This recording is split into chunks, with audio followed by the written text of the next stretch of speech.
everybody, welcome back to Retro Modding News, my weekly video where I talk about what's new and upcoming in the world of retro console modding. First up this week, we have some interesting stories from both Mike Chi as well as PixelFX. These kind of center around new firmware updates both for the RetroTink 5X Pro as well as both the PS1 digital and the N64 digital. Now, the one common theme in both of these sets of firmwares is this new kind of HDR compatibility. First, with the RetroTink 5X Pro, it looks like there's going to be an HDR mode toggle that will enable your HDR compatible TV to go into HDR mode while it's connected to the RetroTink 5X. Now, if we look down in the comments here, Mike says that it's not going to have full HDR color depth, which means it's not going to have the higher bit rates of things that actually support true HDR. I think certain TVs limit the brightness that you can achieve in the SDR mode, so having the HDR mode will allow those screens to get as bright as they possibly can get. So for the RetroTink, this is awesome for use with scan lines, because sometimes if you use scan lines while using a scaler, it will make the screen darker than it should be. So you can use this HDR mode to boost the brightness back up in those modes and get a really good picture with your RetroTink and scan lines. Now for the PixelFX firmwares, these are going to be supported on both the PS1 digital as well as the N64 digital. There's another added benefit for the PS1 digital, and that is motion adaptive deinterlacing. It looks like the PS1 digital has finally moved over to the FX firmware that I talked about before. The FX framework is going to be the firmware that's going to run on all of the digital products from PixelFX, so the N64 digital and the PS1 digital right now. It looks like this firmware is going to support HDR10, which will enable you to get into that HDR mode on your screen. It will also support the deeper HDR color depths, I believe, on TVs that can support HDR10. So I'd love your feedback. If you tried any of these firmwares and you've got an HDR TV that you use a lot and you can see a noticeable difference, I'd love to hear your comments and feedback in the comments below. Next, we have a really cool mod from Bucket Mouse. This is what they're calling the DMG Color. DMG is the original Game Boy from Nintendo. That's the larger Game Boy that has that black and green screen. This project seems like it's going to be putting the Game Boy Color CPU inside of the larger DMG Game Boy sort of shell. If you scroll down here, we can see some of the PCBs here. There's the CPU in the middle there. This PCB looks awesome. I mean, look at these traces on the back. That is sort of amazing. And here is the other board. I believe this is what is actually going to connect to the screen. You can see that there's mounts here that will mount a screen here. It says DMGC IPS. I guess this is going to support IPS screens here. I'm not really sure if they mention which IPS screens are going to be compatible, but anyways, you can see it fitting in here into the actual Game Boy shell. This looks like an aftermarket shell because it is colored. And if you look here, there's going to have some really bright LED buttons, which I think are toggleable on and off, which is sort of interesting. And the volume slider here is going to either change the brightness of the screen as well as the button colors. So a pretty interesting project. It looks like it's going to be open sourced on GitHub pretty soon. I'm willing to bet that this is not going to be available as a kit or anything, but it should be a pretty awesome project if you're handy with doing DIY mod. Next, we've got some updates from GameBox, specifically from Postman. This is Postman's engineering update. I know this is not very exciting to look at, but I'm gonna go skim over this and pull out some of the details here. Okay, so there's a couple of interesting updates. They're still working on the GBHD Advanced SP consoleizers, and it looks like there is an issue with the Game Gear HD, the GGHD consoleizer, something to do with the Genesis controller interface. So I believe before it was set up to be using a Super Nintendo controller,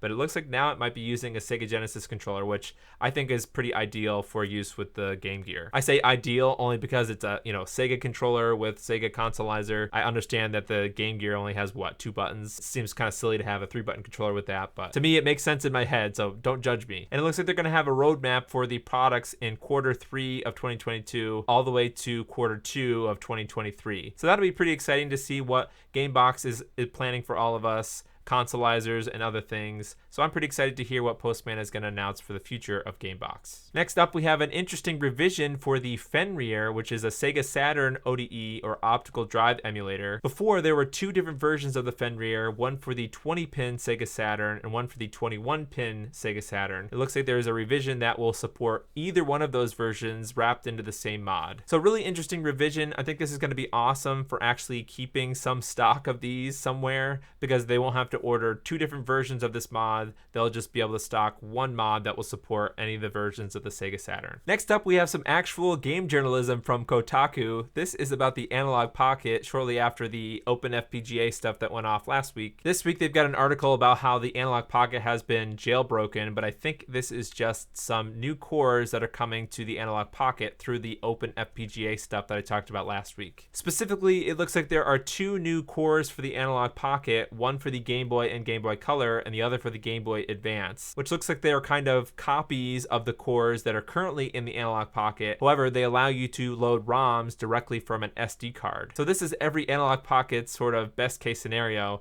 is being able to finally walk around with your Analogue Pocket without needing your physical cartridges to play the games. You can read through the article here to get more information about these two different cores, but one thing I want to point out is these two cores don't have some of the full features that the normal Analogue Pocket cores have. I guess specifically screen filters. So there's something about this new Open FPGA firmware that doesn't allow yet for having the full-fledged features that the Analogue Pocket provides with screen filters and all those sort of things. It also looks like there's going to be a Sega Game Gear core coming soon, so that's pretty interesting. And who knows, maybe we're going to see other cores like an NES core or a Super Nintendo core. I mean, then you'll truly have a one-of-a-kind portable FPGA system that will play a lot of the classic retro consoles. And the big story this week is something that I know is going to upset a great deal of people in the retro space. DarthCloud is the creator of the BlueRetro framework, which is an open source Bluetooth controller sort of framework that allows you to use a bunch of modern Bluetooth controllers with a wide variety of old retro consoles. I've talked a great deal about the BlueRetro project. It seems like almost every week there's a new BlueRetro adapter that somebody is coming out with. However, this morning, DarthCloud announced that he has a new sponsor for the BlueRetro project, and that is RetroScaler, otherwise known as Bitfunx. Now, before we keep going, I want everyone to please take it easy on DarthCloud.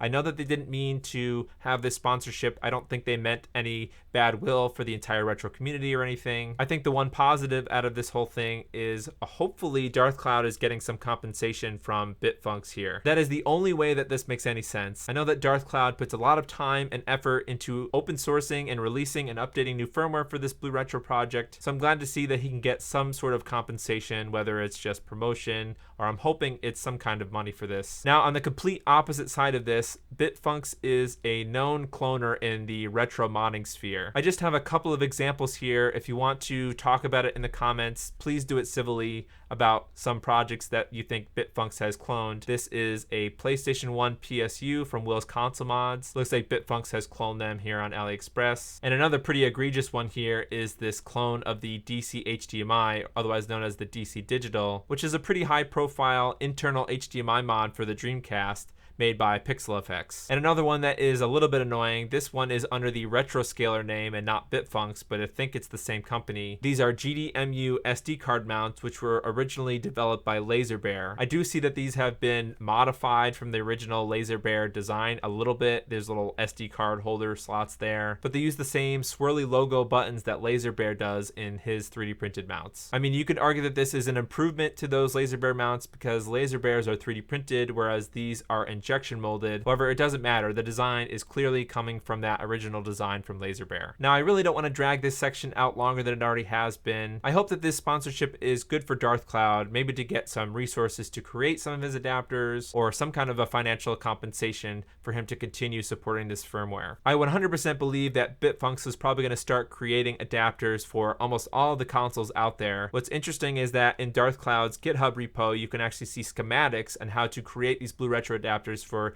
every console that is supported with the firmware. So if Bitfunx is willing to create their own adapters using the schematics in DarthCloud's repository, I don't see any problem with that. But up until now, they've just been cloning adapters from this project and not really developing their own. So we're just gonna have to wait and see if this is a good deal for DarthCloud and the community. That's it for this week. If you want to suggest a news story to me, follow me on Twitter or join the Discord. If you want to watch all the retro modding news videos, you can watch this playlist here. Thanks for watching, and I'll see you in the next video.